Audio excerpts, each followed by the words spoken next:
আপনাদের মনে আছে গত বছর 2-1 আগে সম্ভবত ফুলতলিতে ইসলে সব মাহফিলে বড় সাহেবরা বলেছিলেন যে যারা মানুষের বাচ্চাকে বানরের বাচ্চা বানাতে চায় অচিরেই তাদের লেজ খসে পড়বে এবং তারা পার্শ্ববর্তী জঙ্গলে আশ্রয় নেবে, বলেছিলেন না?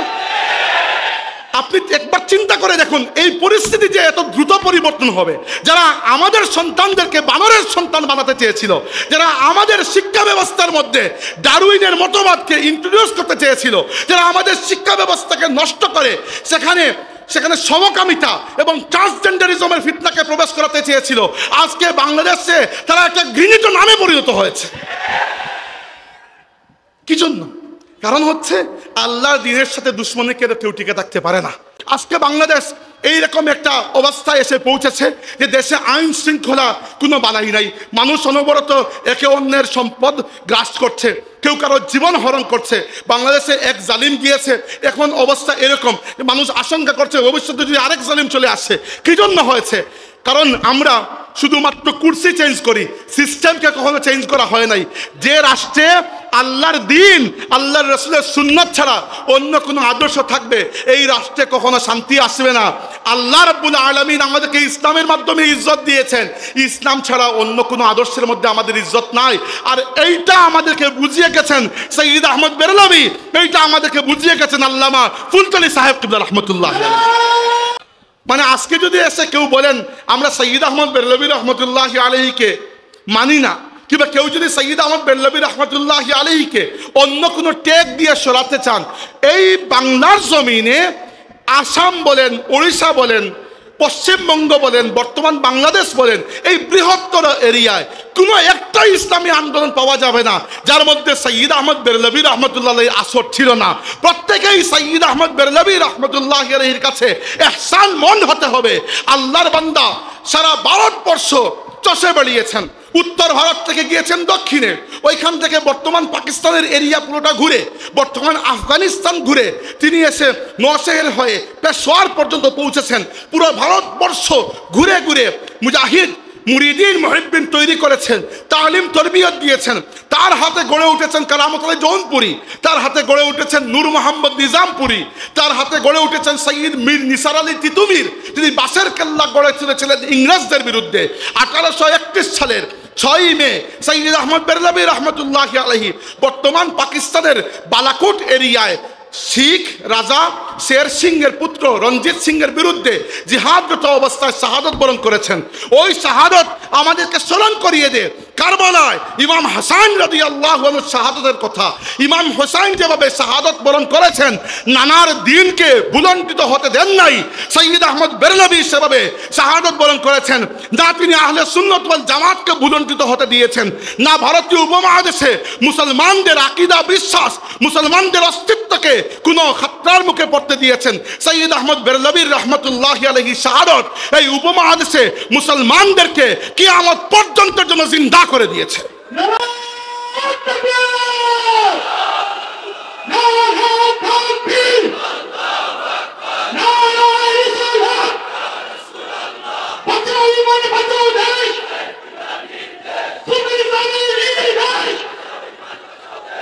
তবে আলহামদুলিল্লাহ একটা খুশির খবর জানাতে চাই। আমি প্রায় সময় লিখি, আপনারা অনেকে হয়তো লেখা দেখেছেন, পরোয়ানা পত্রিকায় বেশ কয়েকবার লিখেছি যে আমরা যে বসে বসে এই ইসলাম চাই বলি, আমরা বললে তো আর কেউ ইসলাম এনে দেবে না, আমাদেরকে কাজ করতে হবে। এবং কাজের বিভিন্ন স্টেপ আমি বিস্তারিত লিখেছি অনেকবার, যেহেতু আমার চিন্তা চেতনাই এটা নিয়ে। তো লেখার সময় বারবার একটা জিনিস আমি উল্লেখ করেছি যে মুসলিম তরুণ শিক্ষিত এবং চিন্তাশীল মানুষের জন্য একটা বুদ্ধিভিত্তিক প্ল্যাটফর্ম থাকা দরকার, যে বুদ্ধিভিত্তিক অরাজনৈতিক প্ল্যাটফর্ম থেকে আমরা কিছু কাজ করতে পারবো। এইরকম একটা প্ল্যাটফর্ম আমাদের আছে, এর নাম হচ্ছে বালাকোট চেতনা উজ্জীবন পরিষদ। এবং বালাকোট চেতনা উজ্জীবন পরিষদের পক্ষ থেকে আমরা সংবিধান সংস্কারের জন্য ডক্টর মোহাম্মদ ইউনূসের সরকার যে বাংলাদেশ সংবিধান সংস্কার কমিশন গঠন করেছিলেন, ওই কমিশনের মধ্যে আমরা 19টা প্রস্তাব এবং ওই প্রস্তাব সমূহের পেছনে প্রস্তাবের প্রেক্ষাপট উল্লেখ করে তাদের কাছে আমরা লিখে পাঠিয়েছি। এর উপর ঢাকায় মৌলানা আহমদ হাসান চৌধুরী সাহেবের আমন্ত্রণে আহ্বানে একটা সেমিনারও হয়েছে, ওই সেমিনারে সেটা প্রেজেন্টও করা হয়েছে। এবং এর পরে ওই কমিশন মাননীয় প্রধান উপদেষ্টার কাছে যে রিপোর্ট পেশ করেছে, সেই রিপোর্টে আমরা সেকুলারিজমকে আমাদের আদর্শের জায়গা থেকে সেকুলারিজমকে বাদ দেওয়া এবং ইসলামকে রাষ্ট্রধর্ম যেখানে আছে সেখানে রাষ্ট্রধর্ম রাখা, এছাড়াও ইসলামকে যাবতীয় নৈতিক আদর্শের মানদণ্ড হিসাবে কবুল করা, আল্লাহর সার্বভৌমত্বকে কবুল করার যে দাবিগুলো জানিয়েছিলাম, এর মধ্যে বেশ কয়েকটি দাবি তারা হুবহু রেখে দিয়েছে এবং তারা যুক্তি যেগুলো দিয়েছে সেগুলো হুবহু ওই যুক্তি যেগুলো আমরা তাদেরকে দিয়েছিলাম। النعم بشكره ومستدرج الكافرين بمكره الذي قدر الأيام دولا بعدله وجعل العاقبة للمتقين بفضله وأفاد على عباده من ظله وأظهر دينه على الدين كله القاهر فوق عباده فلا يمانح والظاهر على خليفته فلا ينازع والآمر بما يشاء فلا يراجع والحاكم بما يريد فلا يدافع أحمده على أظفاره وإظهاره وإعزازه لأوليائه ونصرته لأنصاره وأشهد أن لا إله إلا الله وحده لا شريك له له الأحد الصمد الذي لم يلد ولم يولد ولم يكن له كفوا أحد وأشهد أن سيدنا محمدًا عبده ورسوله رافع الشك وداحض الشرك ورافض الإفك الذي أسري به ليلا من المسجد الحرام إلى المسجد الأقصى وعرج به منه إلى السماوات العلى عند سدرة المنتهى عندها جنة المأوى صلى الله وسلم عليه وعلى خليفته أبي بكر الصديق السابق إلى الإيمان وعلى أمير المؤمنين عمر بن الخطاب أول من رفع عن هذا البيت شعائر الصلبان وعلى أمير المؤمنين عثمان بن عفان ذي النورين جامع القرآن وعلى أمير المؤمنين علي بن أبي طالب مزلزل الشرك ومكسر الأوثان وعلى آله وصحبه والتابعين ومن تبعهم بإحسان أما بعد সম্মানিত হাজিরিন, কুতুবুল আকরাব হজরত শাহ ইউসুফ মোহাম্মদ ইয়াকুব বদরপুরী, শাহ আবু ইউসুফ মোহাম্মদ ইয়াকুব বদরপুরী রহমতুল্লাহ আলাইহির আজিমুশান ইসালে সওয়াব মাহফিলে আপনাদের সবাইকে মোবারকবাদ জানাই। আমি যে খুতবাটি পাঠ করে বক্তব্য শুরু করেছি, ইচ্ছা করেই এত লম্বা খুতবা পাঠ করেছি। এই খুতবার একটি ইতিহাস রয়েছে। উমর ইবনে খাত্তাব রাদিয়াল্লাহু আনহু 639 খ্রিস্টাব্দে রাসূল সাল্লাল্লাহু আলাইহি ওয়াসাল্লামের ভবিষ্যৎবাণীকে সত্য প্রমাণিত করে বাইতুল মুকাদ্দাসকে বিজয় করেছিলেন। সেই বিজয়ের পরে 450 বছর বাইতুল মুকাদ্দাসে মুসলমানদের রাজত্ব ছিল। মুসলমানদের হাতে বাইতুল মুকাদ্দাসের পাক পবিত্রতা 450 বছর টিকে রয়েছিল। 1099 খ্রিস্টাব্দে ইউরোপের খ্রিস্টান ক্রুসেডাররা লক্ষ লক্ষ মুসলমানকে রক্তের বন্যা ভাসিয়ে বাইতুল মুকাদ্দাসকে আবার আমাদের হাত থেকে কেড়ে নিয়েছিল। 88 বছর পরে সুলতান নুরুদ্দিন জঙ্গি রহমতুল্লাহ আলাইহির তরবিয়ত প্রাপ্ত এবং সৈয়দ আব্দুল কাদির মহিউদ্দিন জিলানি রহমতুল্লাহ আলাইহির মুরিদিন এবং মুহিব্বিনের অন্তর্ভুক্ত ওলামায়ে কেরাম এবং মুজাহিদিন মিল্লাতকে সাথে নিয়ে সুলতান সালাহুদ্দিন আইয়ুবী রহমতুল্লাহ আলাইহি 1187 খ্রিস্টাব্দে আবার বাইতুল মুকাদ্দাসকে বিজয় করেছিলেন। যখন বিজয় করেছিলেন, বিজয় করার পরে প্রথম জুমায় তিনি সিরিয়ার হিমস শহর থেকে সুলতান নুরুদ্দিন জঙ্গি রহমতুল্লাহ আলাইহির তৈরি করে যাওয়া সেই মিম্বর নিয়ে এসেছিলেন, যে মিম্বরটি সুলতান নুরুদ্দিন জঙ্গি রহমতুল্লাহ আলাইহি বিজয়ী বাইতুল মুকাদ্দাসের জন্য আগে থেকে তৈরি করে ইন্তেকাল করেছেন। সেই মিম্বরকে ফিরিয়ে আনা হলো। মিশর এবং পুরো আরদে শামের যত কারি আছেন সবাইকে দাওয়াত দেওয়া হলো। সুলতান সালাহুদ্দিন আইয়ুবী রহমতুল্লাহ আলাইহি সবাইকে বাইতুল মুকাদ্দাসের কোনায় দাঁড় করিয়ে বললেন, সবাই একসাথে আজান দাও, আজকে বাইতুল মুকাদ্দাস পাক হয়ে গেছে। সমস্ত কারিরা একসাথে আজান দিলেন। হাফিজ ইবনে কাসির রহমতুল্লাহ আলাইহি লিখেছেন, 1.5 লক্ষ থেকে 2 লক্ষ মানুষ সেদিন মসজিদে আকসায় উপস্থিত ছিল। কারিরা যখন দাঁড়িয়ে বলেছেন আল্লাহু আকবার আল্লাহু আকবার, মনে হচ্ছিল এই 1.5 থেকে 2 লক্ষ মানুষের আনন্দে তাদের রূহ আল্লাহর কাছে চলে যাবে। এরপরে তৎকালীন যুগের শাইখুল ইসলাম ইমাম মহিউদ্দিন ইবনে জাকির রহমতুল্লাহি আলাইহিকে সুলতান সালাহুদ্দিন আইয়ুবী রহমতুল্লাহি আলাইহি মিম্বরের উপর উঠিয়ে দিলেন এবং বললেন 88 বছর পরে আজকে বাইতুল মুকাদ্দাসকে আবার আল্লাহর হাবিবের উম্মতের হাতে আল্লাহ ফিরিয়ে দিয়েছেন। আজকে আপনি বাইতুল মুকাদ্দাস থেকে আবার জুমার খুতবা প্রদান করবেন। সুলতান সালাহুদ্দিন আইয়ুবীর অনুরোধে শাইখুল ইসলাম মহিউদ্দিন ইবনে জাকির রহমতুল্লাহি আলাইহি সেদিন জুমার নামাজে যে খুতবা পাঠ করেছেন সেই খুতবার কিছুটা অংশ আমি পাঠ করেছি। এই খুতবা আমার নয়, এটি হচ্ছে শাইখুল ইসলাম মহিউদ্দিন ইবনে জাকির রহমতুল্লাহ আলাইহির খুতবা। এবং এই খুতবা এই চিন্তা করে আমি পাঠ করেছি যে আল্লাহ তাবারাকা ওয়া তাআলা যেন আপনাদেরকে কখনো নিরাশ না করেন। 88 বছর বাইতুল মাকদিস আমাদের হাতে ছিল না। মুসলমানরা অনেকেই হয়তো নিরাশ হয়ে গিয়েছিল, কিন্তু নিরাশ হন নাই সুলতান সালাহুদ্দিন আইয়ুবী রহমতুল্লাহি আলাইহি, নিরাশ হন নাই তার উস্তাদ, তার মেন্টর সুলতান নুরুদ্দিন জাহাঙ্গীর রহমতুল্লাহি আলাইহি। অনবরত চেষ্টা করেছেন। হাফিজ ইবনুল জাওজি রহমতুল্লাহি আলাইহি বলেছেন যে বাইতুল মুকাদ্দাসের বিজয়ের এই চিন্তাকে আল্লাহ যেন সুলতান সালাহুদ্দিন আইয়ুবীর বুকের উপর একটা পাথর হিসাবে দিয়ে দিয়েছিলেন, যে যতক্ষণ পর্যন্ত বাইতুল মাকদিস কাফিরদের হাতে থাকবে ততদিন পর্যন্ত আমার কোনো শান্তি নাই। তিনি বাইতুল মাকদিসকে বিজয় করেছেন। যদি তিনি 88 বছর কাফিরদের হাতে থাকার পরে বাইতুল মাকদিসকে আবার বিজয় করতে পারেন, আল্লাহ যদি তার হাতে আবার বিজয় দেন, তাহলে বাইতুল মাকদিস বর্তমানে যে জালিমরা কবজা করে রেখেছে, যাদের হাতে গত 1.5 বছর ধরে আমাদের নিরপরাধ মুসলমান ভাই বোনেরা শাহাদতের সুরা পান করে যাচ্ছে, তাদের হাত থেকে পাক করে বাইতুল মাকদিসকে আল্লাহ আবার এই উম্মতের হাতে ফিরিয়ে দিবেন ইনশাআল্লাহ। সম্মানিত হাজরিন, এটি এর জন্য বললাম আল্লাহ পাক এই উম্মতকে অনেক কিছু দিয়েছেন, এত নিয়ামত দিয়েছেন যত নিয়ামত গণনা করে শেষ করার নয়। সবচেয়ে বড় নিয়ামত হচ্ছে আল্লাহ পাক আমাদেরকে তার হাবিব সাল্লাল্লাহু আলাইহি ইসলামের উম্মতি হিসাবে কবুল করেছেন। এটা এত বড় নিয়ামত যে এই এক নিয়ামতের শুকরিয়া যদি আমরা সেজদায় পড়ে আদায় করি, কিয়ামত পর্যন্ত এই নিয়ামতের শুকরিয়া আদায় করা যাবে না। কিন্তু এই দিন কোরবানির দিন, এই দিন এত সহজে আসে নাই, ইসলাম এত সহজে আসে নাই।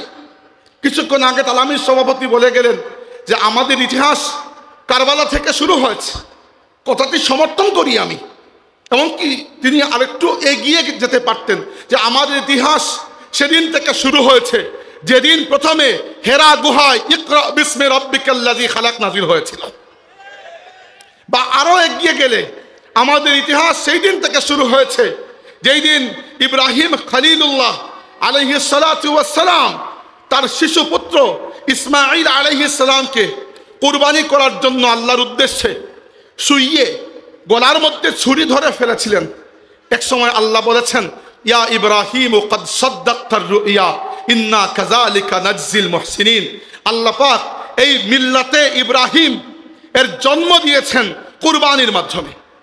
এরপরে আমাদের নবী সাল্লাল্লাহু আলাইহি ইসলামের দাদা আব্দুল মুত্তালিব আল্লাহর কাছে মানত করেছিলেন যে আল্লাহ, হারিয়ে যাওয়া জমজমের কূপ যদি আমি খুঁজে পেয়ে যাই, তুমি যদি আমাকে পাইয়ে দাও, তাহলে আমি আমার সবচেয়ে প্রিয় ধন তোমার রাস্তায় কুরবানি করব। যখন আল্লাহ স্বপ্নে সেটি দেখালেন, আব্দুল মুত্তালিব নিজেকে বুঝালেন যে আমার সবচেয়ে প্রিয় ধন কে। তিনি নিজে বুঝতে পারলেন আমার সবচেয়ে প্রিয় হচ্ছে আমার পুত্র আব্দুল্লাহ। তিনি আব্দুল্লাহকে আল্লাহর রাস্তায় কুরবানি করতে চাইলেন। মক্কার মানুষ বলল, আমরা আমাদের ভাই আব্দুল্লাহকে কুরবানি হতে দেব না। এর বিনিময়ে পুরো মক্কাবাসী 100 উট আল্লাহর রাস্তায় ফিদিয়া দিতে রাজি হয়ে গেল। আল্লাহ পাক কবুল করে নিলেন। এজন্য আমাদের নবী সাল্লাল্লাহু আলাইহি ইসলামকে বলা হয় ইবনুজ জাবিহাতান, 2 জবাইকৃত ব্যক্তির সন্তান। সম্মানিত হাজিরিন, কিন্তু রাসূল সাল্লাল্লাহু আলাইহি সাল্লাম তার 2 পিতার শাহাদত আল্লাহ রাব্বুল আলামিন উঠিয়ে নিয়েছিলেন, কিন্তু তার সন্তান সম নাতি হুসাইন ইবনে আলীকে অনেক আগে সাহাবায়ে কেরামের ঠিক পরেই উমাইয়া শাসন আমলে মুহাম্মদ ইবনে কাসিমের নেতৃত্বে উপমহাদেশে 710 খ্রিস্টাব্দে বিজয় অভিযান হয়েছিল, কিন্তু ওটা খুবই ক্ষণস্থায়ী একটা অভিযান ছিল। বর্তমান পাকিস্তানের মুলতান বা ওই ধরনের কিছু এলাকা বিজয় হয়েছিল, পরে আবার সেই এলাকা হিন্দুরা দখল করে নিয়েছে বলা যায়। ভারতীয় উপমহাদেশে মুসলমানদের সবচেয়ে শক্তিশালী যে পিরিয়ড শুরু হয়েছে সেটা 1200 শতাব্দী থেকে, এবং সেটা শুরু হয়েছে খাজা মঈনুদ্দিন চিশতি আজমেরি রহমতুল্লাহি আলাইহির সময় থেকে। খাজা মঈনুদ্দিন চিশতি আজমেরি রহমতুল্লাহি আলাইহি যখন ভারতীয় উপমহাদেশে ইসলামের দাওয়াত দিচ্ছিলেন, তখন ভারতের হিন্দুত্ববাদী রাজারা তাকে সহযোগিতা তো করা দূরের কথা, তার বিরুদ্ধে প্রচণ্ড একটা প্রতিক্রিয়া ব্যক্ত করেছিল। এর ফলে তিনি আল্লাহর কাছে দোয়া করেছিলেন যেন আল্লাহ তাবারাকা ওয়া তাআলা এমন কাউকে পাঠিয়ে দেন যার মাধ্যমে ভারতীয় উপমহাদেশের মুসলমানরা যে জয় জয়কার চলেছিল আলহামদুলিল্লাহ দীর্ঘদিন। তো এর মধ্যে আমাদের আজকের আলোচনার বিষয় হচ্ছে যে আজকের যুগে আমরা এসে যে পর্যায়ে পৌঁছেছি, সেই পর্যায়ের যদি আমরা জায়েজা করতে চাই, যদি আমরা আজকের যুগের ভারতীয় উপমহাদেশের মুসলমান এবং বিশেষ করে বাংলাদেশি মুসলমানদের অবস্থা নিয়ে যদি আমরা একটু চিন্তা করতে চাই যে আমাদের সামনে সবচেয়ে বড় চ্যালেঞ্জ আসলে কোনগুলা। আল্লাহ তাবারাকা ওয়া তাআলা কুরআন শরীফে একটা ফিতনার কথা বলেছেন, যেই ফিতনা ভারতীয় উপমহাদেশের মুসলমানদের জন্য আজকে নয়, বহু আগ থেকে অনেক বড় একটা ফিতনা হয়ে আছে। সেটা হচ্ছে আল্লাহ বলেছেন ইন্নাল্লাযীনা ইয়াকফুরুনা বিল্লাহি ওয়া রুসুলিহি ওয়া ইউরিদুনা আন ইউফাররিকু বাইনাল্লাহি ওয়া রুসুলিহি ওয়া ইয়াকুলুনা নু'মিনু বিবা'দিন ওয়া নাকফুরু বিবা'দ উলাইকা হুমুল কাফিরুনা হাক্কা। আল্লাহ বলেছেন যে কিছু মানুষ আছে যারা আল্লাহ এবং রাসূলের উপর কুফর করে, আল্লাহ এবং রাসূলকে স্বীকার করে না, বিশ্বাস করে না। এরপরে আল্লাহ এবং রাসূলের মধ্যে তাফরিক বা পার্থক্য করতে চায়। আল্লাহ এবং রাসূলের মধ্যে পার্থক্য কি আসলে? দুনিয়াতে পৃথিবীর ইতিহাসে এমনকি ইসলামের ইতিহাসে এমন অনেক সময় গেছে, পৃথিবীতে অনেক মানুষ ছিল যারা শুধু আল্লাহকে মানত, রাসূল সাল্লাল্লাহু আলাইহি ওয়াসাল্লামকে তারা মানতে চাইতো না। উদাহরণস্বরূপ এরকম প্রথম জাতি হচ্ছে মদিনার ইহুদিরা। মদিনার ইহুদিরা রাসূল সাল্লাল্লাহু আলাইহি ওয়াসাল্লাম এবং মুসলমানদেরকে বলতো যে তোমরা ফালা ওয়া রাব্বিকা লা ইউমিনুনা হাত্তা ইউহাক্কিমুকা ফিমা শাজারা বাইনাহুম সুম্মা লা ইয়াজিদু ফি আনফুসিহিম হারাজাম মিম্মা কাদাইতা ওয়া ইউসাল্লিমু তাসলিমা। আল্লাহ বলেছেন, হে আমার রাসূল, আপনার রবের কসম, কোন ব্যক্তি মুমিন হতে পারবে না যতক্ষণ না তারা তাদের প্রত্যেকটা কাজের জন্য প্রত্যেকটা জায়গায় আপনাকে হাকিম মেনে না নেবে। 2 নম্বর, আপনি যে সিদ্ধান্ত নেবেন সেই সিদ্ধান্ত ব্যাপারে মনের মধ্যে কোনো খচখচ মেহসুস করতে পারবে না, মন থেকে মেনে নিতে হবে। ওই ইউসাল্লিমু তাসলিমা, আর আপনি যে সিদ্ধান্ত নেবেন সেটা খুশি হয় স্বতঃস্ফূর্তভাবে মেনে নিতে হবে। যতক্ষণ আপনার উম্মতের মধ্যে কোনো ব্যক্তি এই পর্যায়ে পৌঁছবে না, তারা কখনো মুমিন হতে পারবে না। আর এই উম্মতের ইতিহাসে যতটা দল এবং গোষ্ঠী গুমরাহ হয়েছিল, একটাও আল্লাহ তাবারাকা ওয়া তাআলাকে অশুভ কারণ তুমি অন্যায় করছিলে, নাউযুবিল্লাহ। আল্লাহর রাসূল বলেছেন যে এই মানুষের পরবর্তীতে এমন কিছু মানুষ আসবে যারা বাহ্যিকভাবে অনেক নামাজ রোজা করবে, কিন্তু ইয়ামরুকুনা মিনাদ দ্বীন কামা ইয়ামরুকু সাহমু মিনার রামিয়া, এরা ইসলাম থেকে এমনভাবে বেরিয়ে যাবে যেভাবে তীর শিকারকে ভেদ করে বেরিয়ে যায়। এরপরে শিয়া সম্প্রদায়, শিয়ারা প্রথম দিকে আলী রাদিয়াল্লাহু আনহু, হুসাইন এবং হাসান রাদিয়াল্লাহু আনহুমাকে সমর্থন করত, তাদেরকে আমরাও সমর্থন করি। রাজনৈতিকভাবে তারা নিজেদেরকে শিয়ানে আলী বলতো, আলী রাদিয়াল্লাহু আনহুর দল, ঠিক আছে এতটুকু। কিন্তু আস্তে আস্তে শিয়ারা আকীদাগতভাবে এমন গুমরাহ হলো, তারা রাসূল সাল্লাল্লাহু আলাইহি সাল্লামের মাত্র কয়েকজন হাতে গোনা সাহাবা পরে বাকি সাহাবা কেরামকে অমান্য করতে, এদের অবাধ্য হতে, আহলে সুন্নাত ওয়াল জামাতের এই রাজপথ থেকে যারা বিচ্ছিন্ন হয়ে গেছে, প্রত্যেকের মূল ফিতনার শেকড় হচ্ছে এই জায়গায়। আর ভারতীয় উপমহাদেশে এই ফিতনাটা মুসলমানদেরকে বারবার গ্রাস করেছে। একটু ইতিহাস বলতে চাই।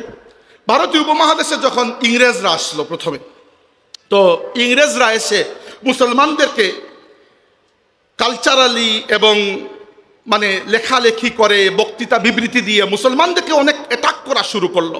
এবং মুসলিম উলামা কেরাম যারা ছিলেন সবার পক্ষে সবগুলো জবাব ঠিকঠাক মতো দেওয়া সম্ভব হচ্ছিল না। ব্রিটিশরা এমনভাবে একটা শিক্ষাগত সাংস্কৃতিক একটা পায়তারা ইসলামের বিরুদ্ধে শুরু করলো। তখন হিন্দুদের মধ্য থেকে আপনারা শুনেছেন রাজা রামমোহন রায়, রাজা রামমোহন রায় মুসলমানদের পক্ষ থেকে খ্রিস্টানদের জবাব দিয়ে দিল। আচ্ছা, মুসলমানদের কাছে সে হয়ে গেল অনেক মকবুল। মকবুল যেই মাত্র হলো, সে ব্রাহ্ম সমাজ নামক একটা সমাজ তৈরি করে ফেলল। এবং এই সমাজে সে এমন অনেক কথাবার্তা নিয়ে আসলো এটা ইসলামের সাথে অনেকটা সাদৃশ্যপূর্ণ। এই হচ্ছে মুসলমানদের উপর প্রথমভাবে এমন একটা ছুরি মারার কৌশল, যে ছুরিটা মিশ্রি দিয়ে তৈরি করা, মিঠা ছুরি। এর কিছুদিন পরে বা এরই আশেপাশে সময়ে ভারতীয় উপমহাদেশে আর্য সমাজ নামক একটা সমাজ তৈরি হলো।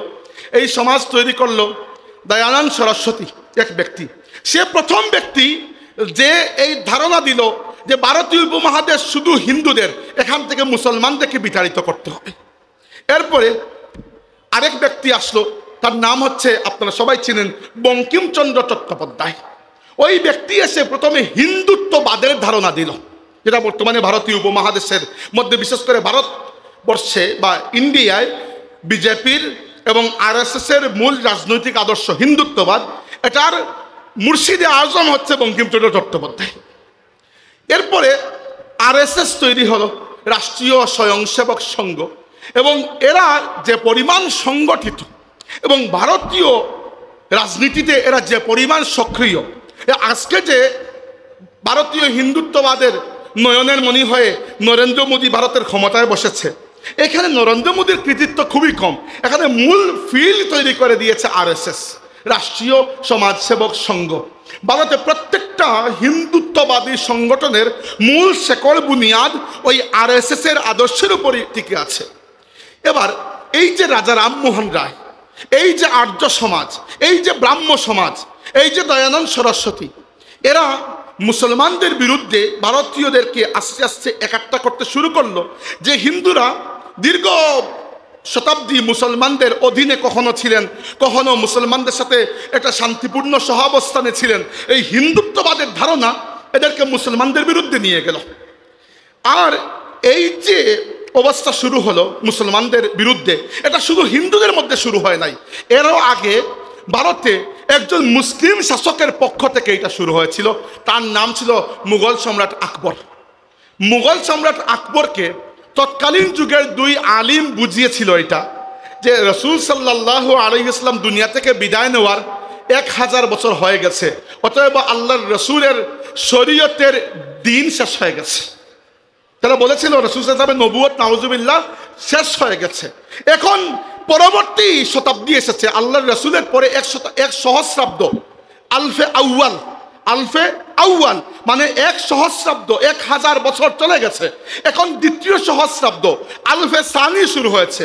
তো আলফে সানির জন্য হে আকবর, আপনাকে নতুন একটা ব্যবস্থা করতে হবে। তো এই সকল আলিম নামক জাহিলদের পরামর্শে আকবর হিন্দু, মুসলিম, বৌদ্ধ, খ্রিস্টান সবার ধর্মকে মিলিয়ে দ্বীন-এ ইলাহি নামক একটা নতুন ধর্ম তৈরি করেছিল। এই ধর্ম কি? এই ধর্ম হচ্ছে এক্স্যাক্টলি মদিনার ইহুদিদের আকীদা। অর্থাৎ আমরা আল্লাহকে মানবো, রাসূলকে মানবো না। কারণ আল্লাহকে যদি কেউ মানে, তো আল্লাহকে রহিম বলুক আর রাম বলুক, কি পার্থক্য? খালি তো আল্লাহকে মানতেছেন। রাসূলকে যদি কেউ না মানে, সাথে তো আর শরীয়ত আসে না। রাসূলকে যদি কেউ না মানে, কুরআন শরীফকে নিজের ইচ্ছা মতো বিকৃত করা যায়। পৃথিবীতে বর্তমানে একটা আন্দোলন চলছে, মুভমেন্ট, প্রগ্রেসিভ ইসলাম। এরা আল্লাহর রসুলের সম্পূর্ণ আদর্শকে, সুন্নতকে, আল্লাহর রসুলের যে শখসিয়ত আমাদের সামনে আছে রাসূলুল্লাহ হিসাবে, এটাকে সম্পূর্ণ অস্বীকার করে। তারা বলে রাসূল সাল্লাল্লাহু আলাইহি ওয়াসাল্লাম একজন নাউজুবিল্লাহ বার্তাবাহক ছিলেন, বার্তা দিয়ে চলে গেছেন, তাকে নিজেকে অনুসরণ করার কোনো দরকার নাই। এজন্য কোরআন শরীফকে নিজের ইচ্ছা মতো ব্যাখ্যা করে এবং সালাত শব্দের অর্থকে তারা শাব্দিকভাবে গ্রহণ করে। এজন্য এরা বিশেষ নামাজ পড়ে না, কারণ কোরআন শরীফে তো এক্স্যাক্টলি কিভাবে নামাজ পড়া লাগবে এইটা আল্লাহ বলে দেন নাই। এইভাবে এই যে ফিতনাগুলো, তো আকবর হচ্ছে উপমহাদেশে মুসলিমদের মধ্যে এইটার জনক। আকবর তৈরি করেছিল দ্বীন-এ ইলাহি। তো মুসলমানদের মধ্যে তখন দ্বীন-এ ইলাহির ব্যাপারে এটা প্রচণ্ড প্রতিক্রিয়া দেখা দিল। কিন্তু প্রতিক্রিয়া দেখা দিলে কি হবে? আকবরের মতো সম্রাটের বিরুদ্ধে তো আর সবাই লড়ার সাহস নাই। আল্লাহ রাব্বুল আলামিন ওই সময় দুনিয়াতে পাঠালেন এমন এক মুজাদ্দিদকে, এমন এক রুহানি শক্তি সম্পন্ন পুরুষকে, যার মাধ্যমে আল্লাহ তাবারাকা ওয়া তাআলা আকবরের দ্বীনে ইলাহিকে দুনিয়া থেকে মিটিয়ে দিয়েছেন। তিনি হচ্ছেন শাইখ আহমদ সিরহিন্দি রহমতুল্লাহি আলাইহি, যাকে আমরা মুজাদ্দিদ আলফে সানি নামে চিনি। শাইখ আহমদ সিরহিন্দি মুজাদ্দিদ আলফে সানি রহমতুল্লাহি আলাইহি আল্লাহর রসুল সাল্লাল্লাহু আলাইহি সাল্লামের সুন্নতকে ভারতীয় উপমহাদেশে জিন্দা করেছেন। তিনি একজন মুজাদ্দিদ, তিনি আকবরের দ্বীনে ইলাহির বিরুদ্ধে লড়াই করেছেন, কলমের জিহাদ করেছেন, তিনি বয়ান বক্তৃতার জিহাদ করেছেন, ইসলামী দাওয়াতে মেহনত করেছেন, তাসাউফের খানকায় বসেছেন, মানুষকে তালিম তরবিয়ত দিয়েছেন, এবং ভারতীয় উপমহাদেশে তার যে খেদমত, অনন্য খেদমত, এই এক ব্যক্তির রুহানিয়তের কাছে আকবরের দ্বীনে ইলাহি দুনিয়া থেকে মুছে গেছে একবারে। এজন্য আল্লামা ইকবাল বলেছেন, হাজির হুয়া মে शेख मुजद्दिद की लहद पर वो खाक के है ज़ेर फलक मतलाए अनवार, उस खाक में पोशीदा है वो साहिब असरार, गर्दन न झुकी जिसकी जहांगीर के आगे, जिसकी नफस से गरम से है गर्मी अहरार, वो हिंद में सरमाया मिल्लत का निगहबान, अल्लाह ने बर वक्त किया जिसको खबरदार। ইকবাল বলেছেন যে আল্লাহ রাব্বুল আলামিন এমন সময় মুজাদ্দিদ আলফে সানিকে ভারতীয় উপমহাদেশের মুসলমানদের মূল যে পুঁজি আছে সেই পুঁজির জিম্মাদার বানিয়েছেন যখন সবচেয়ে বেশি দরকার ছিল। আর ভারতীয় উপমহাদেশের মুসলমান বলুন আর দুনিয়ার ইতিহাসে যে কোনো মুসলমান বলুন, এই মিল্লাতে ইসলামিয়ার মূল পুঁজি হচ্ছে আল্লাহর হাবিবের সাথে সম্পর্ক। এই সম্পর্ক ব্যতীত এই উম্মতের কোনো অস্তিত্ব নাই। তাই এই যে একটা ফিতনা শুরু হয়েছিল, এই ফিতনাকে রফা দফা করেছেন মুজাদ্দিদ আলফে সানি রহমতুল্লাহ আলাই। আর আমরা কত বড় সৌভাগ্যবান, আজকে আমরা হযরত শাহ আবু ইউসুফ মোহাম্মদ ইয়াকুব বদরপুরি রহমতুল্লাহ আলাইহির আজিমুশ শান ইসালে সব মাহফিলে বসে আছি। আমরা সবাই জানি যে বদরপুরি রহমতুল্লাহ আলাইহির মাধ্যমে আমাদের যে সিলসিলা উপরের দিকে গেছে তার মধ্যে একটা সিলসিলা হচ্ছে মুজাদ্দিদিয়া সিলসিলা। আর এই সিলসিলার সূচনা হয়েছিল মুজাদ্দিদ আলফে সানি রহমতুল্লাহ আলাইহির হাতে।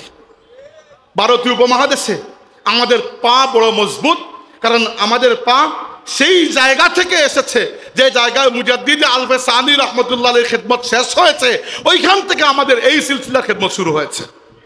এরপরে ভারতীয় উপমহাদেশে আরেক মহান আন্দোলনের জন্ম দিয়েছিলেন সৈয়দ আহমদ শহীদ বেরলভী রহমতুল্লাহ আলাইহি। সৈয়দ আহমদ শহীদ বেরলভী রহমতুল্লাহ আলাইহি এমন সময় দিল্লির শাহ ওলিউল্লাহ মুহাদ্দিস দেহলভী রহমতুল্লাহ আলাইহির খানেকায় বসে আব্দুল আজিজ দেহলভী রহমতুল্লাহ আলাইহির কাছ থেকে তালিম তরবিয়ত লাভ করেছেন, যখন ভারতীয় উপমহাদেশে মুসলমানদের জন্য বড় কঠিন সময় অপেক্ষা করছিল। তখন পলাশির যুদ্ধে বিজয় লাভ করে ইংরেজরা, বাংলা বিজয় করে এগিয়ে যাচ্ছে ভারতীয় উপমহাদেশকে গ্রাস করতে। আর ওইদিকে দক্ষিণ ভারতে অনেকটা দুর্বল হয়ে গেলেও মারাঠা হিন্দু সাম্রাজ্য মুসলমানদের রক্ত দিয়ে ভারতকে পরিষ্কার করার পণ করে বসে আছে। ওইদিকে মুসলমানদের পুরো সাম্রাজ্য, মুসলমানদের বিশেষ করে দিল্লির যে মুঘল সাম্রাজ্য, ওইটা প্রচণ্ড পরিমাণ দুর্বল। এছাড়া পাঞ্জাবের দিকে সবচেয়ে বড় সৈয়দ আহমদ বেরলভী রহমতুল্লাহ আলাইহি চিন্তা করেছিলেন যে মুসলমানদেরকে এখন যদি আমি জিহাদের রাস্তায় নিয়ে আসতে হয়, ভারতীয় উপমহাদেশকে মুসলিম উম্মতের যে একটা জিওগ্রাফিক্যাল লোকেশন আছে এর সাথে এক করতে হবে। তিনি চিন্তা করেছিলেন মরক্কো থেকে শুরু হয়ে আরব বিশ্ব হয়ে, ইরান হয়ে, আফগানিস্তান হয়ে বর্তমান পাকিস্তানের উত্তর দিক পর্যন্ত পুরো মুসলিম এরিয়া। এরপরে এসেছে পাঞ্জাব এরিয়া, যেখানে শিখ সম্প্রদায়ের মানুষ বেশি। তাই তিনি এই জায়গাকে তার শেকড় বানাতে চেয়েছেন যে এই জায়গা থেকে যদি আমি বিজয় করে নেই, এখানে আমি আমার দুর্গ বানিয়ে এখান থেকে আমি ইংরেজদের প্রতিরোধ করব, ইংরেজদেরকে মোকাবেলা করব। তাই তিনি পুরো ভারতীয় উপমহাদেশ চষে বেরিয়েছেন। এবং আশ্চর্যের বিষয়, আমি আগে জানতাম না, সৈয়দ আহমদ বেরলভী রহমতুল্লাহ আলাইহি 1821 সালে হজে যাওয়ার আগে 1820 সালে কলকাতায় এসেছেন এবং 10,000 বাঙালি উলামা সৈয়দ আহমদ বেরলভীর হাতে বায়াত দিয়েছেন। তখন মানে আজকে যদি এসে কেউ বলেন আমরা সৈয়দ আহমদ বেরলভী রহমতুল্লাহ আলাইহিকে মানি না, কিংবা কেউ যদি সৈয়দ আহমদ বেরলভী রহমতুল্লাহ আলাইহিকে অন্য কোনো ট্যাগ দিয়ে সরাতে চান, এই বাংলার জমিনে আসাম বলেন, ওড়িশা বলেন, পশ্চিমবঙ্গ বলেন, বর্তমান বাংলাদেশ বলেন, এই বৃহত্তর এরিয়ায় কোনো একটা ইসলামী আন্দোলন পাওয়া যাবে না যার মধ্যে সৈয়দ আহমদ বেরলভী রহমতুল্লাহ আলাইহির আসর ছিল না। প্রত্যেকেই সৈয়দ আহমদ বেরলভী রহমতুল্লাহ আলাইহির কাছে ইহসান মন্দ হতে হবে। আল্লাহর বান্দা সারা ভারতবর্ষ চষে বেরিয়েছেন, উত্তর ভারত থেকে গিয়েছেন দক্ষিণে, ওইখান থেকে বর্তমান পাকিস্তানের এরিয়া পুরোটা ঘুরে, বর্তমান আফগানিস্তান ঘুরে তিনি এসে নওশের হয়ে পেশোয়ার পর্যন্ত পৌঁছেছেন। পুরো ভারতবর্ষ ঘুরে ঘুরে মুজাহিদ মুরিদিন মুহিব্বিন তৈরি করেছেন, তালিম তরবিয়ত দিয়েছেন। তার হাতে গড়ে উঠেছেন কারামত আলী জৌনপুরি, তার হাতে গড়ে উঠেছেন নূর মোহাম্মদ নিজামপুরি, তার হাতে গড়ে উঠেছেন সৈয়দ মীর নিসার আলী তিতুমির, তিনি বাসের কেল্লা গড়ে তুলেছিলেন ইংরেজদের বিরুদ্ধে। 1831 সালের 6 মে সৈয়দ আহমদ বেরলভী রহমতুল্লাহ আলাইহি বর্তমান পাকিস্তানের বালাকোট এরিয়ায় শিখ রাজা শের সিংয়ের পুত্র রঞ্জিত সিংয়ের বিরুদ্ধে জিহাদরত অবস্থায় শাহাদত বরণ করেছেন। ওই শাহাদত আমাদেরকে স্মরণ করিয়ে দেয় কারবালায় ইমাম হাসান রাদিয়াল্লাহু আনহু শাহাদতের কথা। ইমাম হোসাইন যেভাবে শাহাদত বরণ করেছেন, নানার দিনকে বুলন্দিত হতে দেন নাই, সৈয়দ আহমদ বেরলভী সেভাবে শাহাদত বরণ করেছেন। না তিনি আহলে সুন্নাত ওয়াল জামাতকে বুলন্দিত হতে দিয়েছেন, না ভারতীয় উপমহাদেশে মুসলমানদের আকীদা বিশ্বাস, মুসলমানদের অস্তিত্বকে কোনো খাতরার মুখে পড়তে দিয়েছেন। সৈয়দ আহমদ বেরলভী রহমতুল্লাহ আলাইহি শাহাদত এই উপমহাদেশে মুসলমানদেরকে কিয়ামত পর্যন্তের জন্য জিন্দা করে দিয়েছে।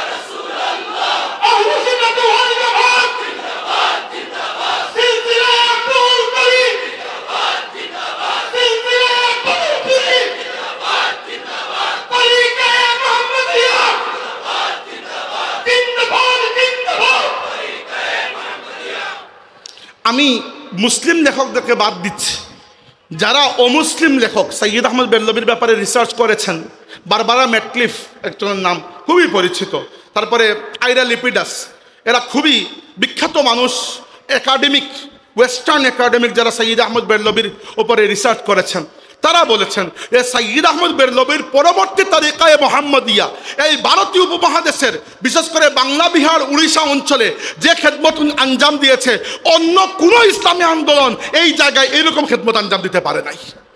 তাসাউফ বলেন, ইলমে কিরাত, ইলমে হাদিস, ইলমে তাসাউফ, আল্লাহর দ্বীনের দাওয়াত এবং বাতিলের বিরুদ্ধে বুক চিতিয়ে লড়াই করার যে সাহস আমাদের মুর্শিদ ফুলতলি সাহেব কিনা দেখিয়ে গেছেন, ওই সিলসিলা অনেক গভীরে পতিত, ওই সিলসিলার মূল শেকড় বালাকুটের মধ্যে, বালাকুটের রক্তের মধ্যে এখনো গিথে আছে।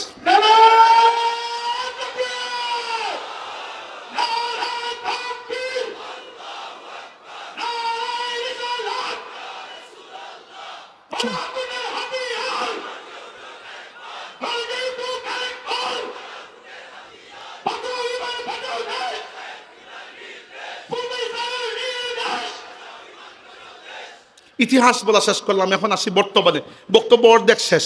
এখন বর্তমানে ওই যে ফিতনার কথা আমি বলছিলাম, তাফরিক বাইনাল্লাহি ওয়া রাসূলিহি, আল্লাহ এবং আল্লাহর রাসূলদের মধ্যে পার্থক্য করা, যে আল্লাহকে আমি মানি, আল্লাহকে তো আমি অস্বীকার করছি না, কিন্তু রাসূলকে মানলে যেহেতু রাসূলকে অনুসরণও করতে হবে, রাসূলকে মানলে শুধু এটা মানতে পারবেন না যে তার নাম ছিল মোহাম্মদ, বাবার নাম আব্দুল্লাহ, দাদার নাম আব্দুল মুত্তালিব, এই ইনফরমেশন থাকাই যথেষ্ট নয়। আপনি রাসূলকে আল্লাহর রাসূল মানতে হবে, অনুসরণ করতে হবে।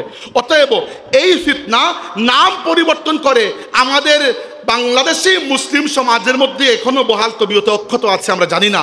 এই ফিতনার নাম হচ্ছে ধর্ম নিরপেক্ষতা, এই ফিতনার নাম সেকুলারিজম।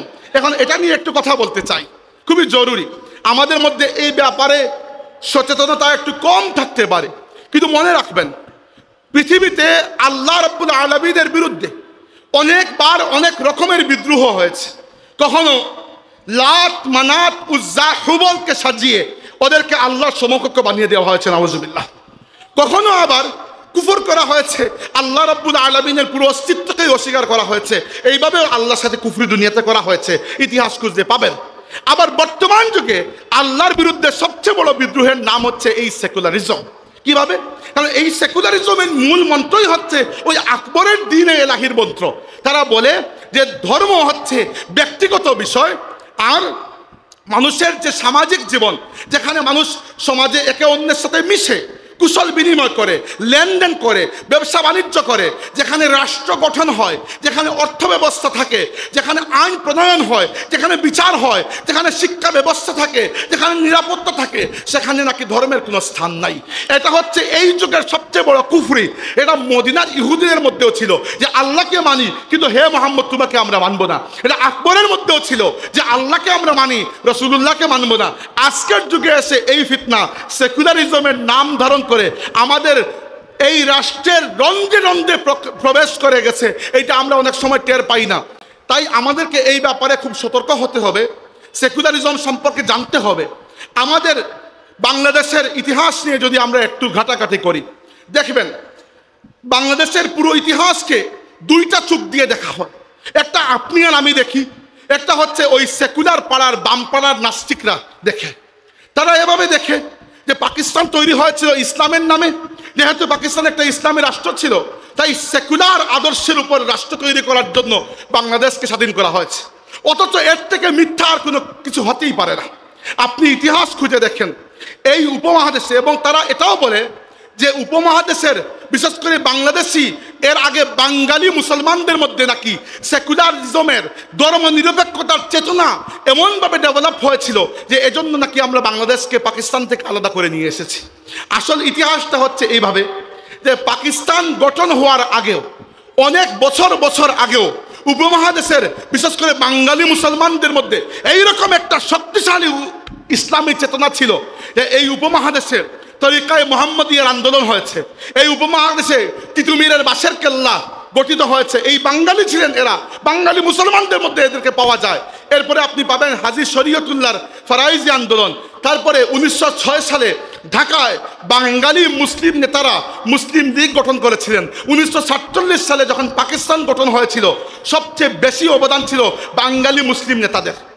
এরপরে যখন দেখা গেল যে পাকিস্তান সেই রকম কোনো ইসলামী রাষ্ট্র হতে পারছে না, যে ইসলামী রাষ্ট্রের স্বপ্ন আমাদের নেতারা দেখেছিলেন, যে ইসলামী রাষ্ট্র আল্লাহর রসুল এবং সাহাবা কেরামের আদর্শে পরিচালিত হওয়ার কথা ছিল, পাকিস্তান সেই রকম রাষ্ট্র হতে পারে নাই, একটা বৈষম্যমূলক জুলুমবাজ রাষ্ট্র হয়ে গেছে। তখন বাংলাদেশের মানুষেরা পাকিস্তানের বিরুদ্ধে যুদ্ধ করে বাংলাদেশকে আলাদা করেছেন। তাই বাংলাদেশকে পাকিস্তান থেকে আমরা এজন্য আলাদা হই নাই যে পাকিস্তান একটা ইসলামী রাষ্ট্র ছিল, এজন্য হয়েছে আলাদা যে ইসলামী রাষ্ট্রের স্বপ্ন বাঙালি মুসলমানরা দেখেছিল, পাকিস্তান সেই রকম রাষ্ট্র হতে পারে নাই। এরপরে আশ্চর্যজনকভাবে যে আদর্শগুলো বাঙালি মুসলমানদের মধ্যে এমনকি বাঙালি হিন্দুদের মধ্যেও সম্ভবত কোনোদিনও ছিল না, সেই রকম আদর্শের উপর 1972 সালে আমাদের সংবিধান তৈরি করা হয়ে গেল। বাংলাদেশের সংবিধানের প্রণয়ন কমিটির তৎকালীন প্রধান ডক্টর কামাল হোসেন এখনো হায়াতে আছেন বাকি, তার পুরো সাক্ষাৎকার আমি পড়েছি। তিনি এমন এমন আদর্শের উপর এই জাতির এই রাষ্ট্রের ভিত্তিকে স্থাপন করেছেন যে আদর্শগুলো কোনোদিনও আমাদের আদর্শ নয়। তিনি বলেছেন যে বাংলাদেশ রাষ্ট্র পরিচালনা করা, এমনকি এরও আগে বাংলাদেশের মুক্তিযুদ্ধের মূল আদর্শ নাকি ছিল ধর্মনিরপেক্ষতা। নাউজুবিল্লাহ। বাংলাদেশে হাজারো মুক্তিযোদ্ধা এখনো জীবিত আছেন। একজনকে জিজ্ঞেস করে দেখেন তো যে আপনি কি ইসলামী রাষ্ট্র পাকিস্তানকে এজন্য ভেঙেছিলেন যে আপনি ধর্মনিরপেক্ষ রাষ্ট্র তৈরি করবেন, নাকি আপনি এজন্য ভেঙেছিলেন, এজন্য যুদ্ধে গিয়েছিলেন যে পাকিস্তান জুলুম করেছে? প্রত্যেক মুক্তিযোদ্ধা এজন্য বলবে যে আমরা এজন্য যুদ্ধ করেছি যে পাকিস্তান জুলুম করেছিল। ইসলামের বিরুদ্ধে কোনো যুদ্ধ কখনোই ছিল না, ওই যুদ্ধ ছিল জুলুমের বিরুদ্ধে।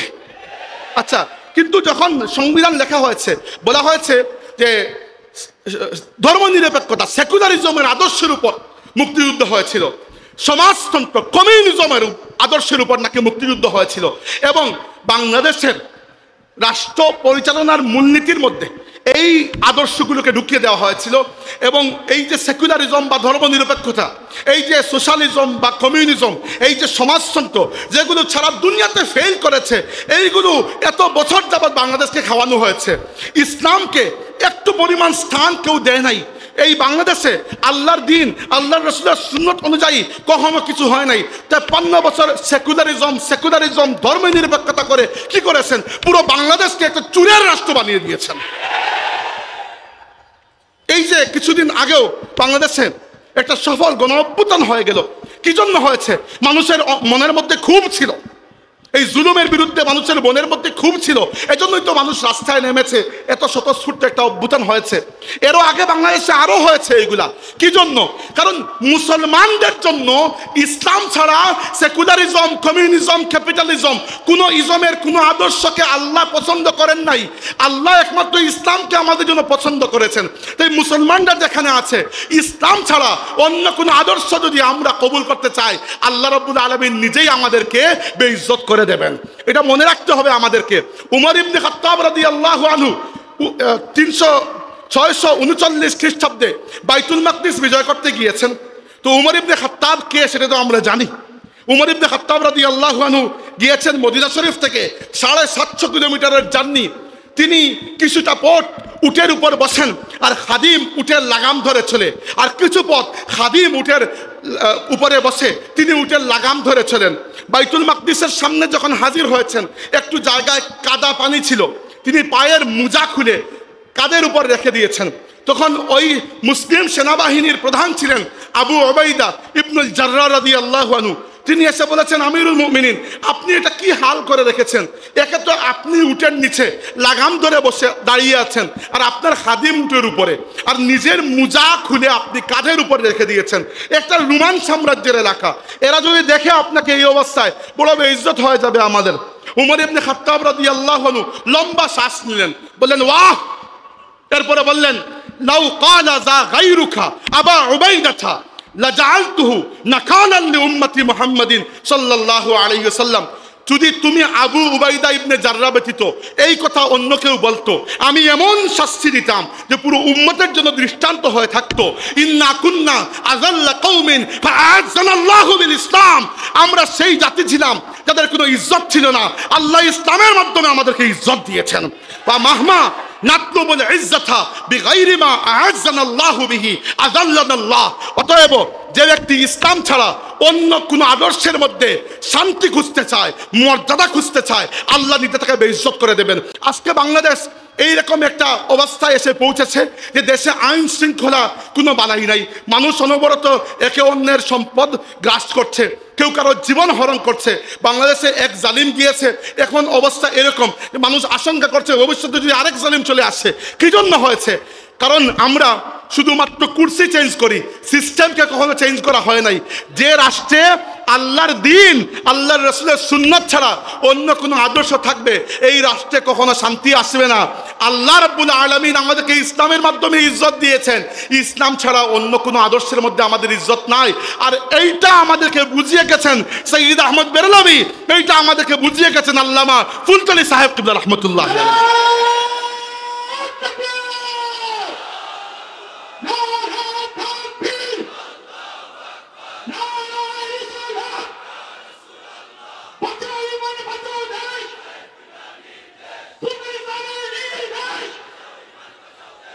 তবে আলহামদুলিল্লাহ একটা খুশির খবর জানাতে চাই। আমি প্রায় সময় লিখি, আপনারা অনেকে হয়তো লেখা দেখেছেন, পরোয়ানা পত্রিকায় বেশ কয়েকবার লিখেছি যে আমরা যে বসে বসে এই ইসলাম চাই বলি, আমরা বললে তো আর কেউ ইসলাম এনে দেবে না, আমাদেরকে কাজ করতে হবে। এবং কাজের বিভিন্ন স্টেপ আমি বিস্তারিত লিখেছি অনেকবার, যেহেতু আমার চিন্তা চেতনাই এটা নিয়ে। তো লেখার সময় বারবার একটা জিনিস আমি উল্লেখ করেছি যে মুসলিম তরুণ শিক্ষিত এবং চিন্তাশীল মানুষের জন্য একটা বুদ্ধিভিত্তিক প্ল্যাটফর্ম থাকা দরকার, যে বুদ্ধিভিত্তিক অরাজনৈতিক প্ল্যাটফর্ম থেকে আমরা কিছু কাজ করতে পারবো। এইরকম একটা প্ল্যাটফর্ম আমাদের আছে, এর নাম হচ্ছে বালাকোট চেতনা উজ্জীবন পরিষদ। এবং বালাকোট চেতনা উজ্জীবন পরিষদের পক্ষ থেকে আমরা সংবিধান সংস্কারের জন্য ডক্টর মোহাম্মদ ইউনূসের সরকার যে বাংলাদেশ সংবিধান সংস্কার কমিশন গঠন করেছিলেন, ওই কমিশনের মধ্যে আমরা 19টা প্রস্তাব এবং ওই প্রস্তাব সমূহের পেছনে প্রস্তাবের প্রেক্ষাপট উল্লেখ করে তাদের কাছে আমরা লিখে পাঠিয়েছি। এর উপর ঢাকায় মৌলানা আহমদ হাসান চৌধুরী সাহেবের আমন্ত্রণে আহ্বানে একটা সেমিনারও হয়েছে, ওই সেমিনারে সেটা প্রেজেন্টও করা হয়েছে। এবং এর পরে ওই কমিশন মাননীয় প্রধান উপদেষ্টার কাছে যে রিপোর্ট পেশ করেছে, সেই রিপোর্টে আমরা সেকুলারিজম, সেকুলারিজমকে আমাদের আদর্শের নামক আমাদের আদর্শের জায়গা থেকে সেকুলারিজমকে বাদ দেওয়া এবং ইসলামকে রাষ্ট্রধর্ম যেখানে আছে সেখানে রাষ্ট্রধর্ম রাখা, এছাড়াও ইসলামকে যাবতীয় নৈতিক আদর্শের মানদণ্ড হিসাবে কবুল করা, আল্লাহর সার্বভৌমত্বকে কবুল করার যে দাবিগুলো জানিয়েছিলাম এর মধ্যে বেশ কয়েকটি দাবি তারা হুবহু রেখে দিয়েছে এবং তারা যুক্তি যেগুলো দিয়েছে সেগুলো হুবহু ওই যুক্তি যেগুলো আমরা তাদেরকে দিয়েছিলাম। এটা আমাদের সাফল্য, এজন্য বড়াই করছি না, তাহদিসে নিয়ামতের জন্য বলছি। এইরকম বুদ্ধিবৃত্তিক প্ল্যাটফর্ম থাকলে এরকম কাজ করতে সুবিধা হয়, একেবারে রাষ্ট্রের সর্বোচ্চ পর্যায়ে আপনার কথাগুলো পৌঁছানো যায়। সম্মানিত হাজিরিন, এবার আসি যে এটা না বলার কোনো উপায় নাই যে এই অবস্থায় তো এই উম্মত বড় মুসিবতের মধ্যে আছে, পুরো উম্মত, আল্লাহ রসুলের পুরো উম্মত বড় কষ্টের মধ্যে আছে। আমরা পৃথিবীর দিকে দেখে এই উম্মতকে মার খেতে দেখি, কি করব আসলে? মনে রাখেন, ইমাম মালিক রহমতুল্লাহ আলাইহি বলেছেন, লা ইসলিহু আখিরু হাযিহিল উম্মতি ইল্লা মা সালাহা বিহি আউয়ালুহা। এই উম্মতের শেষ অংশের ইসলাহ সেইভাবেই হবে যেভাবে প্রথম অংশের হয়েছিল। এই উম্মতের প্রথম অংশ হচ্ছেন সাহাবায়ে কেরাম। অতএব কিছু করতে হলে সাহাবায়ে কেরামের আদর্শকে লালন করেই করতে হবে। এই ব্যাপারে কিন্তু কোনো কম্প্রোমাইজ নাই, এটা আকীদার প্রশ্ন। আমরা আহলে সুন্নাত ওয়াল জামাত, আর জামাত দ্বারা উদ্দেশ্য হচ্ছে সাহাবা কেরামের জামাত। আমরা আল্লাহর রাসূলের সাহাবা কেরামকে উদুল মনে করি, ন্যায় পরায়ণ মনে করি, সত্যের মাপকাঠি মনে করি এবং সাহাবা বিদ্বেষী কোনো মানুষের সাথে এখনো আমরা আপোষ করি না। এটা আকীদার বিষয়, তাই পরিষ্কার করে বলে দেওয়া উচিত। এরপরে কে সাথে আসলো কে আসলো না পরের বিষয়, দেখা যাবে। কিন্তু আহলে সুন্নাত ওয়াল জামাত যদি নিজেকে বলতে চান, সাহাবা কেরামের ব্যাপারে আনকম্প্রোমাইজিং পজিশনে আমাদেরকে থাকতে হবে। দেখেন, রাসূল সাল্লাল্লাহু আলাইহি ওয়াসাল্লামের সাহাবা কেরাম আল্লাহর দ্বীনকে আল্লাহর জমিনে কিভাবে কায়েম করেছেন, এই আদর্শ যদি আমরা দেখি, এখান থেকে আমাদের শিখার আছে। আমি বলছি না হুট করেই আমরা সারা পৃথিবীকে ইসলামের ছায়াতলে নিয়ে আসবো, কিন্তু সুসংবাদ গ্রহণ করুন। যে নবীর নামে আপনি কালিমা পড়ে মুসলমান হয়েছেন, সেই নবী সাল্লাল্লাহু আলাইহি ওয়াসাল্লাম সুসংবাদ দিয়েছেন, বলেছেন, লা ইয়াবকা আলা যাহরিল আরদি বাইতু মাদারিন ওয়ালা ওয়াবারিন ইল্লা আদখালাহুল্লাহু কালিমাতাল ইসলাম বিইজ্জি আজিজিন ওয়া যিল্লি জালিলিন। অর্থ হচ্ছে, আল্লাহ তাবারাকা ওয়া তাআলা এই পৃথিবীর প্রত্যেকটা ঘরে ঘরে ইসলামকে পৌঁছে দেবেন। এই পৃথিবীর প্রত্যেকটা ঘরে ঘরে এখনো ইসলাম পৌঁছে নাই, এইটা পৌঁছানোর দায়িত্ব আমাদের। এবং এই ক্ষেত্রে সেই আদর্শকেই গ্রহণ করতে হবে যে আদর্শকে রাসূল সাল্লাল্লাহু আলাইহি ওয়াসাল্লাম এবং সাহাবা কেরাম গ্রহণ করেছেন। এর আগে আমাদের মাথাকে পরিষ্কার করতে হবে। আমি কিছু কথা যতক্ষণ বক্তৃতা দিলাম এর মধ্যে মূল যে পয়েন্টগুলো আবার বলতে চাই। প্রথমে, আমরা আল্লাহ এবং রাসূলের মধ্যে কোনো এই মর্মে কোনো ফারাক করি না যে আল্লাহর কথা মানবো রাসূলের কথা মানবো না। না, যে ব্যক্তি এরকম কোনো ফারাক করে, পার্থক্য করে, সে সরাসরি কাফির হয়ে যাবে। তাই রাসূল সাল্লাল্লাহু আলাইহি ওয়াসাল্লামের আদর্শ হচ্ছে আমাদের আদর্শ, আল্লাহর রাসূলের সুন্নতের অনুসরণ হচ্ছে আমাদের মূল আদর্শ। 2 নম্বর, সাহাবা কেরামের ব্যাপারে আমাদের আকীদা খুবই পরিষ্কার। সাহাবা কেরামকে আমরা সত্যের মাপকাঠি মনে করি, সাহাবা কেরামকে আমরা ন্যায়পরায়ণ মনে করি। 3 নম্বর, আমরা কে, আমরা কারা? আমরা হচ্ছি বালাকুটে যারা ছিল তাদের উত্তরাধিকারী। সহজ হিসাব, আমরা কি চাই? সৈয়দ আহমদ বেরলভী কি চেয়েছিলেন? শাহ ওলিউল্লাহ মুহাদ্দিস দেহলভী কি চেয়েছেন? মুজাদ্দিদ আল-ফিসানি কি চেয়েছেন? সুলতান সালাহুদ্দিন আইয়ুবী কি চেয়েছেন? ইমাম শামির কি চেয়েছেন? আমির আব্দুল কাদির আল জাজাইরি কি চেয়েছেন? আজকে হামাস কি চায়? শহীদ ইয়াহিয়া সিনওয়ার কি চেয়ে শহীদ হয়েছেন? শহীদ ইসমাইল হানিয়া কি চেয়ে শহীদ হয়েছেন? শহীদ মোহাম্মদ দঈফ কি চেয়ে শহীদ হয়েছেন? ইমাম ফুলতুলি সাহেব কিবলা কিসের দাওয়াত দিয়ে গেছেন? তারা যা চেয়েছেন আমরা সেটাই চাই।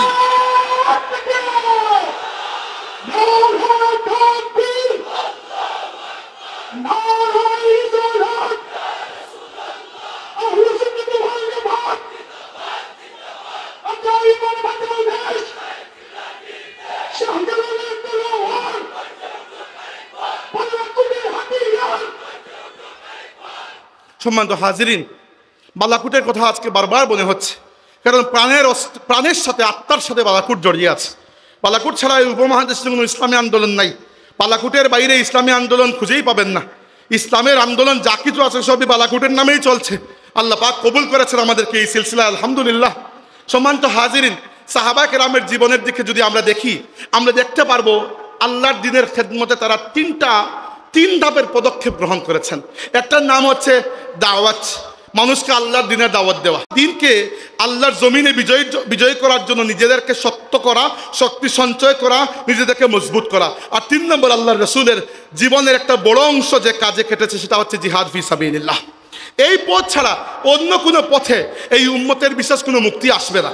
মনে রাখেন, আজকে এই ফিলিস্তিনের কথাই ধরেন, আপনারা অনেকেই মনে করতে পারেন যে হামাসের চাইতে ইসরায়েল কত শক্তিশালী, ইসরায়েলের পেছনে ইসরায়েলের বাপ আমেরিকা আছে। হামাস কোন সাহসে হামলা করতে গেল? হামাস এজন্য হামলা করেছে কারণ এর আগে সৌদি আরবের সাথে 2 বছর ধরে ইসরায়েলের নেগোসিয়েশন চলছিল যে সৌদি আরব ইসরায়েলকে স্বীকৃতি দিয়ে দিবে রাষ্ট্র হিসাবে।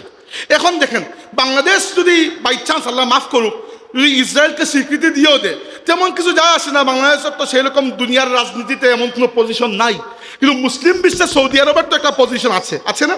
সৌদি আরব যদি ফিলিস্তিনকে বাদ দিয়ে ইসরায়েলকে একটা রাষ্ট্র হিসাবে স্বীকৃতি দিয়ে দেয়, তাহলে পরবর্তীতে মুসলমানদেরকে আবার ফিলিস্তিনের এই মাসলায় একত্রিত করাটা বড় কঠিন হয়ে যাবে। হামাসের এই যে 7ই নভেম্বর 2024 সালের যে তাদের যে 2023 সালের 7ই নভেম্বর তাদের যে তুফানে আকসা নামক যে অভিযান তারা করেছিল, এই একটি অভিযান, হ্যাঁ আমি জানি এর পরবর্তীতে প্রায় 47,000 মুসলমান শহীদ হয়ে গেছেন, ঠিক আছে, কিন্তু হামাসের এই একটি অভিযান সৌদি আরবের এই তলে তলে যে মুনাফিকি তারা করেছিল, এই মুনাফিকিকে এমনভাবে বন্ধ করে দিয়েছে যে এখন সৌদি আরব ওই ইহুদিদের সাথে, মোহাম্মদ বিন সালমান এই ইহুদিদের সাথে আতাত করতে গেলে 10 বার চিন্তা করবে। ফিলিস্তিনের এই পুরো প্রশ্নকে হামাস জিন্দা রেখেছে। আপনি বলবেন যে হামাসদের জিন্দা রেখে কি হলো? হামাস নিজেই শাহাদত বরণ করছে। আচ্ছা, শাহাদত বরণ তো হুসাইন রাদিয়াল্লাহু আনহু করেছেন। আমাকে বলুন, ইয়াজিদ বিজয়ী হয়েছে না হুসাইন? আপনি বলবেন হুসাইন, কিন্তু শহীদ তো হয়েছেন হুসাইন, কিন্তু কোটি কোটি মুসলমানের হৃদয়ের মধ্যে হুসাইন জেগে আছেন, ইয়াজিদ মরে গেছে।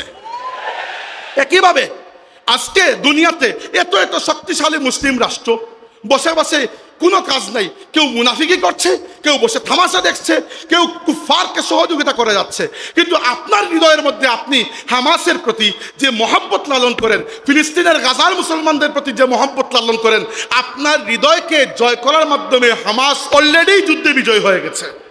মুসলমানদের কাছে শাহাদত কোনো পরাজয় নয়।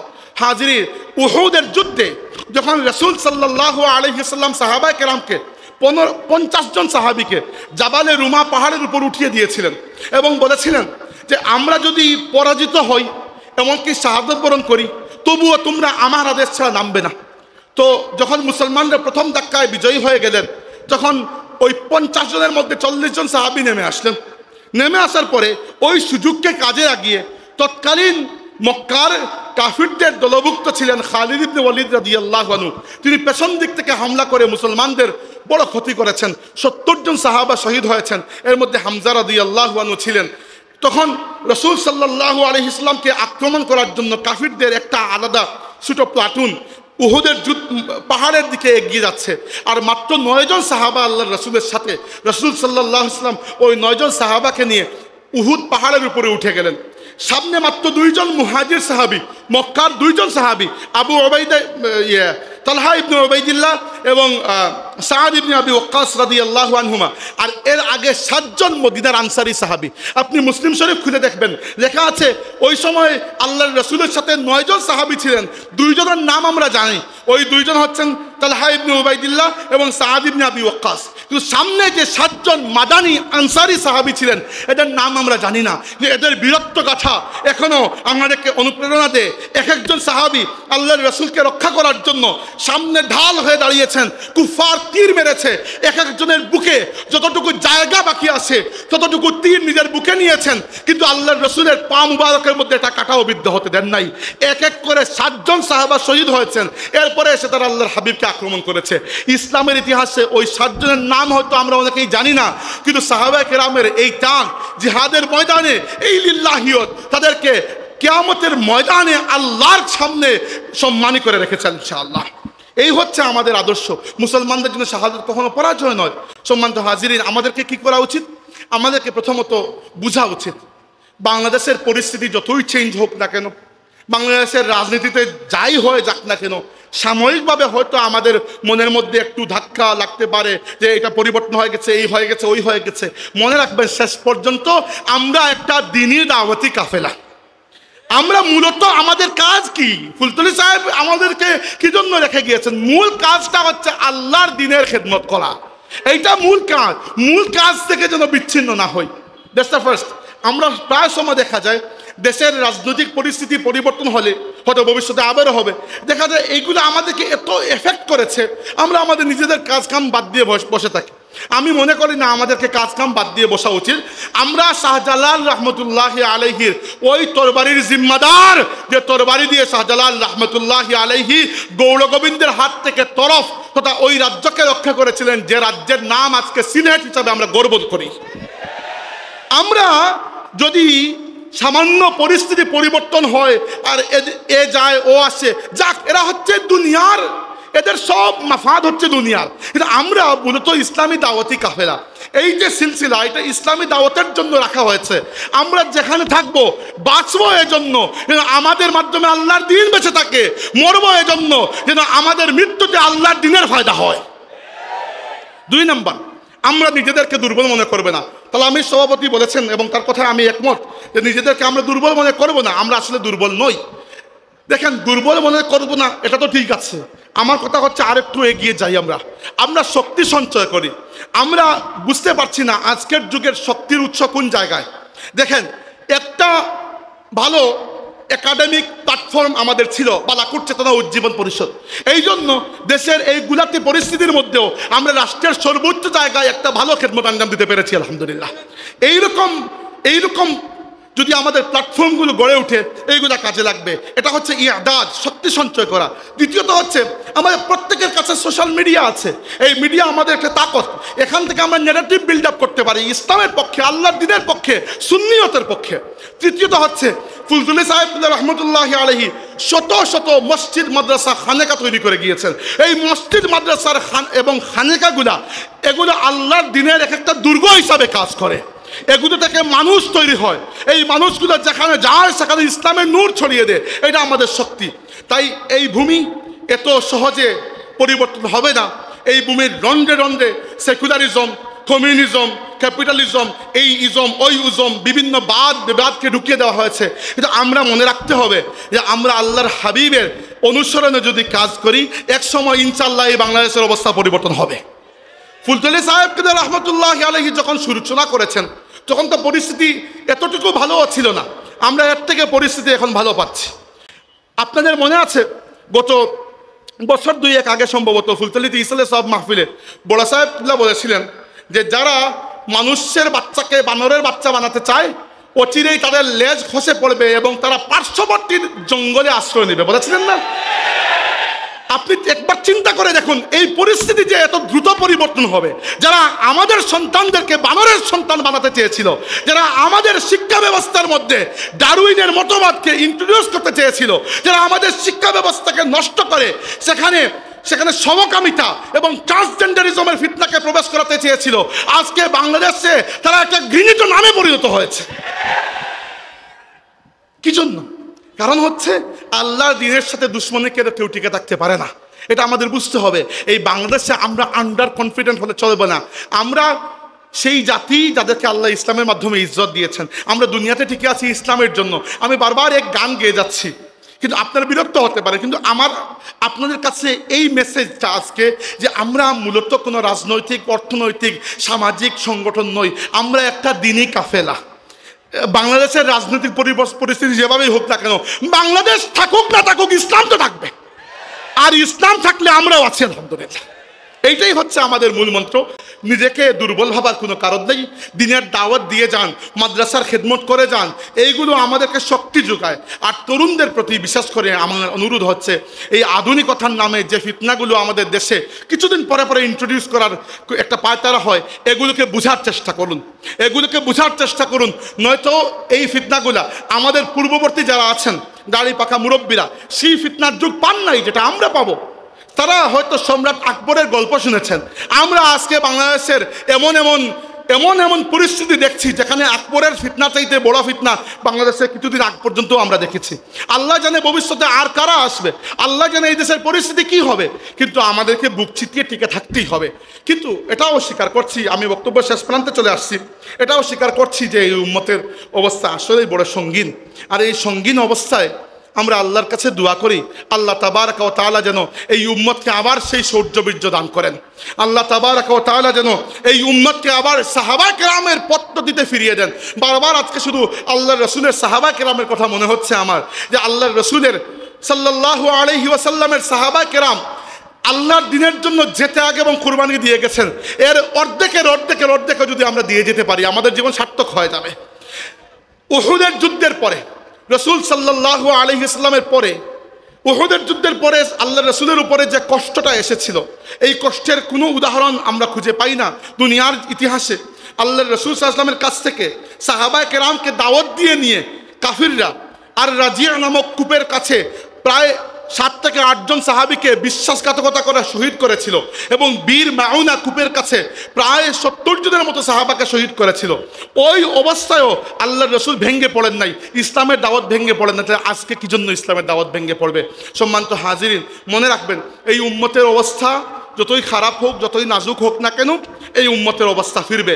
বাংলাদেশেও এই উম্মতের অবস্থা ফিরবে এবং দুনিয়ার বুকেও এই উম্মত, আল্লাহ রসুল বলেছেন ইন্নাল্লাহা জাওয়ালিয়াল আরদ ফারাআইতু মাশারিকাহা ওয়া মাগারিবাহা ওয়া ইন্না উম্মতি সায়াবলুগু মুলকুহা মা জুইয়ালি মিনহা।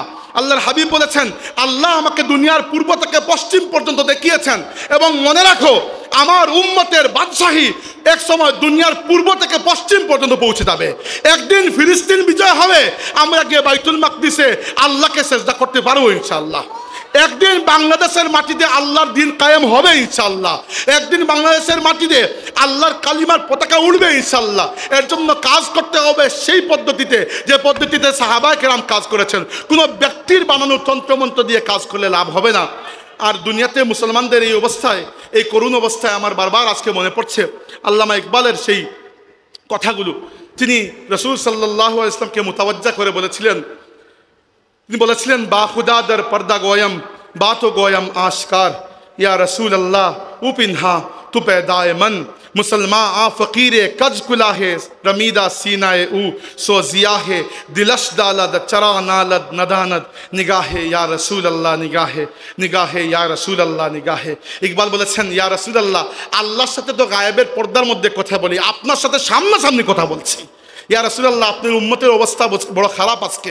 আমরাও ইকবালের ভাষায় বলি, ইয়া রাসূলুল্লাহ, ফিলিস্তিনের মুসলমানদের অবস্থা বড় খারাপ। ইয়া রাসূলুল্লাহ, ভারতীয় উপমহাদেশের মুসলমানরা তাদের বুকের হাড় ভেঙে গেছে, একবারে দুর্বল হয়ে পড়ে আছে।